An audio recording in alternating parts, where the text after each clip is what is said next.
Competition in the African skies is on the rise. Just ask George Kivindio, director of East African Safari Express, which is owned by Fly 540. We had a meeting the other day in the Ministry of the PS, and in actual fact, he said, I would like to see more competition in this part of the world. They shouldn't block it because, you know, all the applications go through the ministry. Yeah, bilateral, whatever, they go through the ministry. And he actually said he's encouraging all the key players, whoever wants to come here and start an airline, he's encouraging that, and I think it's good.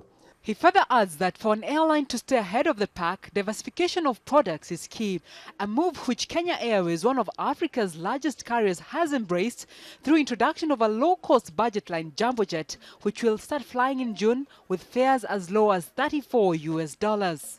I think it's an exciting period because the whole principle behind low-cost carriers is really to grow the pie and to bring on board people who probably are first-time flyers, people who have never experienced flying, people who might be making choices of either driving or going by bus, to see that there's actually an option to fly.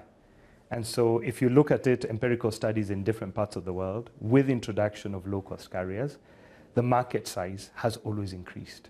And I think that's the expectation. Domestic carriers like East African Safari Express, however, are of the view that the market is not ready for the uptake of low-cost flights. You're talking about flashing the first 5 seats at $2,850, and then after that, you actually double the price. That's not low cost. Low cost doesn't work here at the moment. It works in Europe. You can start an airline today and start flying tomorrow, low cost. People understand the meaning. Here, you really have to drill the people's minds to understand what I said here. I can board an aeroplane to Mombasa, no cup of tea, no orange, and if I need a cup of tea, I pay for it. Extra weight, people travel with more than 20 kilos, and you know it. I mean, even they are going for a week's holiday. So really, you got to pay for extra weight. I'll stop and think, low cost. It doesn't work here yet. It's not ready. Kenya Airways, on the other hand, feels that this is the opportune time to introduce budget flights following the trend in the US, Europe and Asia, and the synergies that will exist between Kenya Airways and Jumbojet. The African market is still small, but there are pockets where you are seeing some critical mass coming through. So it is inevitable that you will see new players coming in. So I anticipate that the competitive landscape will change. In Kenya, with the introduction of Jumbojet, I think we should see more traction. It's not sustainable for other players. It's sustainable for Kenya Airways, given that Jumbojet is an offspring of Kenya Airways. They will enjoy certain privileges that other airlines don't have, like economies of scale.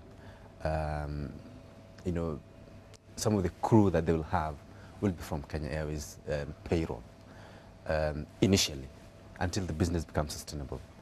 But industry growth is not just about more planes and staff. Upgrading current airport infrastructure is an important part of supporting the industry's growth. We've got a lot of blocks, and you know it blocks.